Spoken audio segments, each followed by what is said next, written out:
K Muraleedharan വിട്ടുവെന്ന് പറഞ്ഞത് ശരിയല്ല. അദ്ദേഹം വിശ്വാസ സംരക്ഷണ ജാഥയുമായിട്ടാണ് കാഞ്ഞങ്ങാട്ട് നിന്ന് പുറപ്പെട്ടത്. അദ്ദേഹം ഒരു തികഞ്ഞ വിശ്വാസിയാണ്. അദ്ദേഹം ഗുരുവായൂർ ക്ഷേത്രത്തിൽ ദർശനം നടത്താൻ പോയി എന്നാണ് ഞാൻ മനസ്സിലാക്കുന്നത്. വഴിയിലെന്തോ തടസ്സമുണ്ടായതുകൊണ്ടാണ് കൃത്യസമയത്ത് അദ്ദേഹത്തിന് എത്തിച്ചേരാൻ സാധിക്കാതെ പോയതെന്നാണ് ഞാൻ മനസ്സിലാക്കുന്നത്. പിന്നെ പുനഃസംഘടന പരാതികൾ കാണാം. പക്ഷേ കോൺഗ്രസ് പോലെ ലോകത്തിലെ ഏറ്റവും വലിയ ഒരു ലിബറൽ ഡെമോക്രാറ്റിക് പാർട്ടി, അതിലെല്ലാ കാലത്തും പുനഃസംഘടന വരുമ്പോൾ കൊച്ചു അഭിപ്രായ വ്യത്യാസങ്ങളൊക്കെ തന്നെ ഉണ്ടാവും. അതൊക്കെ തന്നെ യഥാവിധി പരിഹരിക്കാൻ വേണ്ട നടപടി സ്വീകരിക്കാൻ സാധിക്കുന്ന ഒരു inherent strength Indian national Congress എല്ലാ കാലത്തും ഉണ്ടായിട്ടുണ്ട്. തീർച്ചയായിട്ടും അതൊക്കെ തന്നെ പരിഹരിച്ചുകൊണ്ട് ഒറ്റക്കെട്ടായിട്ട് മുന്നോട്ട് പോകും.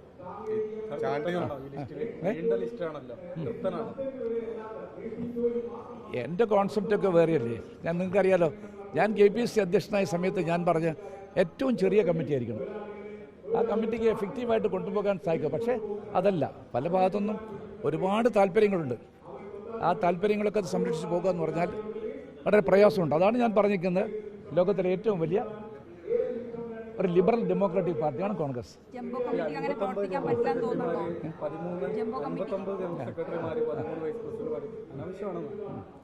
അനാവശ്യം ഞാൻ പറഞ്ഞില്ല.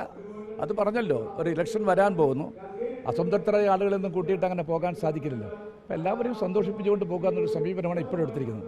ഇലക്ഷനൊക്കെ കഴിയട്ടെ, അത് കഴിഞ്ഞാൽ തീർച്ചയായിട്ടും ഒരു ജനാധിപത്യ സംവിധാനത്തിൽ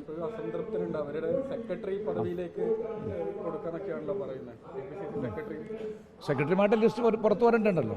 തീർച്ചയായിട്ടും സെക്രട്ടറിമാരുടെ ലിസ്റ്റ് പുറത്തു വരും. ആ പുറത്തു വരുമ്പോൾ ഉൾക്കൊള്ളിക്കാൻ സാധിക്കാത്ത പലരും ഉൾക്കൊള്ളിക്കേണ്ടി വരും. നിലവിലിരിക്കുന്ന കുറേ സെക്രട്ടറിമാരുണ്ട്. ആ സെക്രട്ടറിമാരെ ഇതിൽ അക്കോമഡേറ്റ് ചെയ്യാൻ സാധിച്ചിട്ടില്ലല്ലോ. അതല്ലേ യാഥാർത്ഥ്യം. ഈ ചാണ്ടിയുമനെയും അതുപോലെ തന്നെ അബിൻ വർക്കിയൊക്കെ പരിഗണിക്കുന്നതിലൊരു വീഴ്ച പറ്റിയെന്നുള്ള വിമർശനം ഓർത്തഡോക്സ് സഭയുടെ ഭാഗത്തുനിന്നൊക്കെ ഉണ്ടായിട്ടുണ്ട്. അത്തരത്തിലൊരു വിമർശനത്തെ യാഥാർത്ഥ്യമാണോ? അത് സാധാരണ പുനഃസംഘടന നടക്കുമ്പോൾ ഒരു സോഷ്യൽ എഞ്ചിനീയറിംഗ് അതെല്ലാ കാലത്തും നടത്താറുണ്ട്. ഏതെങ്കിലും ഒരു മതജാതി വിഭാഗത്തിൽപ്പെട്ട ആളുകൾക്ക് പരാതി പരിശോധിച്ചിട്ട് നടപടി കോൺഗ്രസ് സ്വീകരിച്ച ചരിത്രമാണ് കോൺഗ്രസിന് ഉണ്ടായിട്ടുള്ളത്.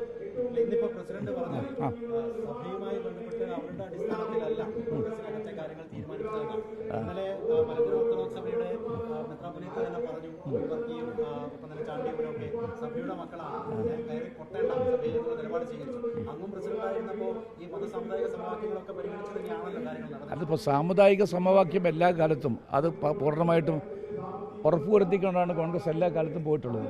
അതിലൊന്നും അഭിപ്രായ വ്യത്യാസമില്ല. പക്ഷേ സാമുദായിക സംഘടനകൾ ഒരു രാഷ്ട്രീയ പാർട്ടിയുടെ രാഷ്ട്രീയ കാര്യങ്ങൾ അത് ഇടപെടാൻ പലപ്പോഴും ഒരു അനുവദിക്കാത്ത സാഹചര്യമല്ലേ പണ്ടൊക്കെ ഉണ്ടായിട്ടുള്ളത്. അതിനർത്ഥം അവരുടെ ജെന്യൂനായ എല്ലാ ആവശ്യങ്ങളും ഇന്ന് വരെ ഇന്ത്യൻ നാഷണൽ കോൺഗ്രസിനെ പോലെ പരിഗണിക്കുകയും അംഗീകരിക്കുകയും അത് പരിഹരിക്കാൻ വേണ്ട നടപടി സ്വീകരിച്ച ഒരു രാഷ്ട്രീയ പ്രസ്ഥാനം ഇന്ന് വേറെ കേരള സംസ്ഥാനത്തില്ല. എല്ലാ കാലത്തും അങ്ങനെയാണ്. കാരണം അത് NSSൻ്റെ ആവട്ടെ, അല്ലെങ്കിൽ SNDPയുടെ ആവട്ടെ, അതെങ്കിൽ ക്രൈസ്തവ സംഘടനകളാകട്ടെ, അതല്ലെങ്കിൽ പിന്നോക്ക വിഭാഗക്കാരുടെ ആകട്ടെ, ഈ പ്രശ്നങ്ങളൊക്കെ തന്നെ എന്നും കണ്ടുകൊണ്ട് പരിഹരിച്ച യഥാർത്ഥ ആവശ്യങ്ങളുടെ കൂടെ നിലപ്പെട്ട ഏക രാഷ്ട്രീയ പ്രസ്ഥാനം കോൺഗ്രസ് മാത്രമാണ്. മറ്റാർക്കും സാധിച്ചിട്ടില്ല. ഈ വെള്ളാപ്പള്ളി നടേശൻ നിരന്തരമായി മുസ്ലിം ലീഗിനെ കടന്നാക്രമിക്കുന്നു, വർഗീയമായിട്ടുള്ള പരാമർശങ്ങൾ നടത്തുന്നു. പക്ഷേ കോൺഗ്രസ് അത്തരമൊരു പ്രതിഷേധമോ അല്ലെങ്കിൽ അതിനെ പ്രതിരോധമോ കാണുന്നില്ല. അദ്ദേഹത്തിൻ്റെ ഭാഗത്തുണ്ടാകുന്ന വിഷലിപ്തമായിട്ടുള്ള പ്രശ്നങ്ങളാണ്. ഒരിക്കലും അത് നടത്താൻ പാടില്ല. കുറേ കൂടെ സംയമനം വേണ്ടേ? ഏത് സംഘടനയിൽപ്പെട്ട ആളുകളായാലും ഈ പറഞ്ഞ വർഗീയ വിദ്വേഷം അത് ആളിക്കത്തിക്കുന്ന ഒരു സമീപനം പാടില്ല. നരേന്ദ്രമോദിക്കെതിരായിട്ട് ഞങ്ങളുടെ സമീപനം എപ്പോഴെന്താ വിഭാഗീയത വളർത്തുന്നു, ഭിന്നിപ്പുണ്ടാക്കുന്നു. ആ വിദ്വേഷത്തിൻ്റെ രാഷ്ട്രീയം അംഗീകരിക്കാൻ സാധിക്കില്ല. ആ വെറുപ്പിൻ്റെ രാഷ്ട്രീയം അത് അംഗീകരിക്കാൻ സാധിക്കില്ല. വസ്തുതകൾ പറയാം, പക്ഷേ ഒരു സമുദായത്തിനെതിരായിട്ടുള്ള ഒരു കടന്നാക്രമണം, അതും ആസൂത്രിതമായി നടത്തുന്ന ആക്രമണമായിട്ട് അദ്ദേഹം നടത്തുന്ന ആക്രമണത്തെ വ്യാഖ്യാനിക്കാൻ സാധിക്കുകയുള്ളൂ. ഈ ഓർത്തഡോക്സ് സഭയുടെ വിമർശനത്തെ എങ്ങനെയാണ് കാണുന്നത്? അത് വേണ്ടിയിരുന്നോ? എന്താണ് അതിനോട്? അല്ലാതെ ഇപ്പം എല്ലാ ബിഷപ്പുമാർക്കും അതിനെക്കുറിച്ച് അഭിപ്രായം പറയാൻ സ്വാതന്ത്ര്യമുണ്ട്. അഭിപ്രായം രേഖപ്പെടുത്തിയിരിക്കുന്നു. ഇന്ത്യൻ നാഷണൽ കോൺഗ്രസ്സാണ് ഈ കാര്യത്തിൽ അന്തിമമായിട്ട് തീരുമാനമെടുക്കേണ്ടത്. എല്ലാ കാലത്തും ഞങ്ങൾ അനുകൂലമായ തീരുമാനമെടുത്തു. ഓർത്തഡോക്സ് സഭയുടെ ഏറ്റവും ഉന്നതരായ നേതാവല്ലേ ശ്രീമാൻ ഉമ്മൻചാണ്ടി. ദീർഘവർഷക്കാലം ഇന്ത്യൻ നാഷണൽ കോൺഗ്രസിൻ്റെ എല്ലാ പദവിയും അദ്ദേഹം അലങ്കരിച്ചാണ്. കേരളം കണ്ട ഏറ്റവും പ്രശസ്തരായിട്ടുള്ള മുഖ്യമന്ത്രിമാരുടെ ഒരാളായിട്ട് ഉമ്മൻചാണ്ടി നിൽക്കുന്നുണ്ട്. ആ സഭയെ എല്ലാ കാലത്തും നമ്മൾ പരിഗണിച്ചിട്ടുണ്ട്. ബിക്കറിങ്സ് വല്ലതും ഉണ്ടെങ്കിൽ അത് ഡെഫിനറ്റായിട്ട് ഞങ്ങളത് കണ്ടുകൊണ്ട് പരിഹാരം കണ്ടെത്താൻ നടപടിയെടുക്കും. അല്ലാതെ ഏതെങ്കിലും സാമുദായിക സംഘടനകളുടെ നിയന്ത്രണത്തിൽ ഒരു ഇന്ത്യൻ നാഷണൽ കോൺഗ്രസ് പ്രസ്ഥാനം ഒരു കാലത്തും പോകാറില്ലല്ലോ.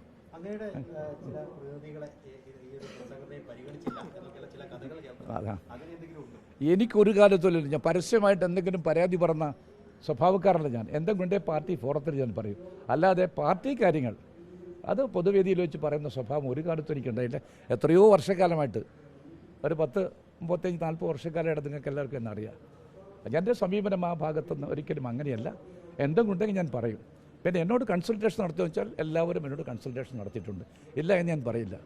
എല്ലാവരും എന്നെ വന്ന് വീട്ടിൽ തന്നെ കണ്ട് എന്നോട് കാര്യങ്ങൾ സംസാരിച്ചിട്ടാണ് അവർ പുനഃസംഘടനയുമായിട്ട് മുന്നോട്ട് പോയി. പ്രശ്നങ്ങൾ ഇല്ല എന്ന് ഞാൻ പൂർണ്ണമായിട്ട് പറഞ്ഞില്ല. എവിടെയെങ്കിലും അസ്വാരസ്യങ്ങളോ അപസരങ്ങളോ ഉണ്ടെങ്കിൽ അത് പരിഹരിക്കാൻ നടപടി കോൺഗ്രസിൻ്റെ ഭാഗത്തുണ്ടാകും.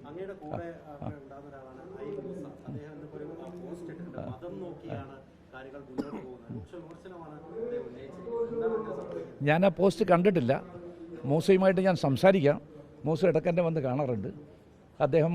അദ്ദേഹത്തിന് വല്ല ഗ്രീവൻസ് ഉണ്ടെങ്കിൽ തീർച്ചയായിട്ടും അതെന്താണെന്ന് പരിശോധിക്കുന്നതാണ്.